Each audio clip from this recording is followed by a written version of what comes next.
ஓம் ஸ்ரீ வாராகி சரணம். என் தங்க பிள்ளையே, உன் வீட்டில் குலதெய்வம் இல்லையா என்ற கவலை வேண்டாம். நான் சொல்லக்கூடிய பரிகாரத்தை கவலை போதும். உன் வீட்டின் குலதெய்வமும் வரும், சக்தியும் கிடைக்கும். குலதெய்வத்தின் அருளும் சக்தியும் அதிகரிக்க பரிகாரம். ஒருவருக்கு குலதெய்வத்தின் அருள் பரிபூரணமாக இருந்தால் அவருடைய வாழ்க்கையில் பல வெற்றிகளை அவரால் பெற முடியும். அதே சமயம் குலதெய்வத்தின் அருள் இல்லை என்றால் எதற்கெடுத்தாலும் தடைகளும் தாமதங்களும் ஏற்பட்டு கொண்டே இருக்கும். அதோடு மட்டுமல்லாமல் குலதெய்வத்தை வணங்காமல் விட்டு விடுவதன் மூலம் குலதெய்வ சாபம் ஏற்படுவதற்கும் வாய்ப்புகள் அதிகமாக உள்ளது. இப்படி குலதெய்வ சாபம் ஏற்பட்டு இருந்தால் நம்முடைய வாழ்க்கையில் எந்தவிதமான நியாயமான மகிழ்ச்சிகள் எதுவும் ஏற்படாது. இப்படி குலதெய்வத்தால் ஏற்பட்ட பாதிப்புகள் நீங்கவும் அதே சமயம் குலதெய்வத்தின் அருளும் சக்தியும் அதிகரிக்கவும் செய்யக்கூடிய எளிமையான பரிகாரத்தை பற்றி தான் இந்த ஆன்மீகம் குறித்த பதிவில் பார்க்கப் போகிறோம். குலதெய்வத்தின் அருளை பெற வேண்டும் என்று நினைப்பவர்கள் குலதெய்வ வழிபாடை மேற்கொள்ள வேண்டும்.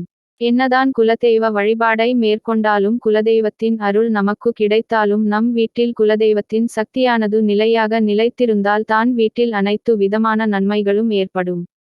அப்படி குலதெய்வத்தின் சக்தியை அதிகரிப்பதற்கும் அதே சமயம் குலதெய்வத்தின் அருளை பெறுவதற்கும் செய்யக்கூடிய ஒரு எளிமையான பரிகாரம். இந்த பரிகாரத்தை நம்முடைய வீட்டு பூஜை அறையில் தான் செய்ய வேண்டும். குடும்பத் தலைவர் அல்லது தலைவி தான் செய்ய வேண்டும். யார் இந்த பரிகாரத்தை செய்கிறார்களோ அவர்களுடைய ராசிக்கு சந்திராஷ்டமம் இல்லாத நாளாக பார்த்து தேர்வு செய்து கொண்டு இந்த பரிகாரத்தை செய்ய வேண்டும். அவ்வாறு ராசி தெரியாது, சந்திராஷ்டமம் பார்க்க தெரியாது என்று நினைப்பவர்கள் ஆண் குலதெய்வத்தை வழிபடுபவர்களாக இருந்தால் அமாவாசை தினத்திலும், பெண் தெய்வத்தை வழிபடுபவர்களாக இருந்தால் பௌர்ணமி தினத்திலும் இந்த பரிகாரத்தை செய்ய தொடங்கலாம். தொடர்ந்து 27 நாட்கள் இந்த பரிகாரத்தை செய்ய வேண்டும். இந்த பரிகாரத்திற்கு நமக்கு புதிதாக ஒரு டம்ளர் வேண்டும். இது கண்ணாடி டம்ளராக இருந்தால் மிகவும் சிறப்பு.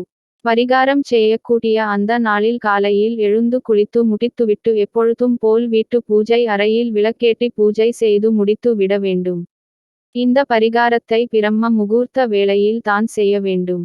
பூஜையை நிறைவு செய்த பிறகு புதிதாக வாங்கிய டம்ளரை எடுத்து அதை சுத்தமாக கழுவி விட்டு அது நிறைய சுத்தமான குடிக்கின்ற தண்ணீரை பிடித்து கொள்ள வேண்டும். இப்பொழுது வீட்டு பூஜை அறையில் தீபம் ஏற்றி வைத்திருப்போம் அல்லவா, அதற்கு முன்பாக ஒரு விரிப்பை விரித்து அதன் மேல் அமர்ந்து கொண்டு தீபத்தை பார்த்தவாறு இடது கையில் அந்த டம்ளரை வைத்துக்கொண்டு வலது கையால் அந்த டம்ளரை மூடி விட வேண்டும். உங்களுடைய குலதெய்வத்தின் பெயரை 27 முறை நிறுத்தி நிதானமாக மனதார உச்சரிக்க வேண்டும். இப்படி உச்சரித்து முடித்த பிறகு இந்த தண்ணீரை குடித்து விட வேண்டும்.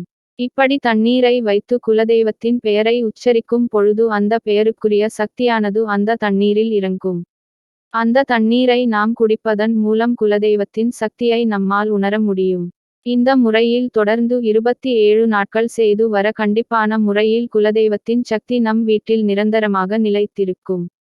மிகவும் எளிமையான இந்த ஒரு டம்ளர் தண்ணீர் பரிகாரத்தை நாமும் நம்பிக்கையுடன் செய்து குலதெய்வத்தின் அருளையும் சக்தியையும் பெருக்கிக் கொள்வோம்.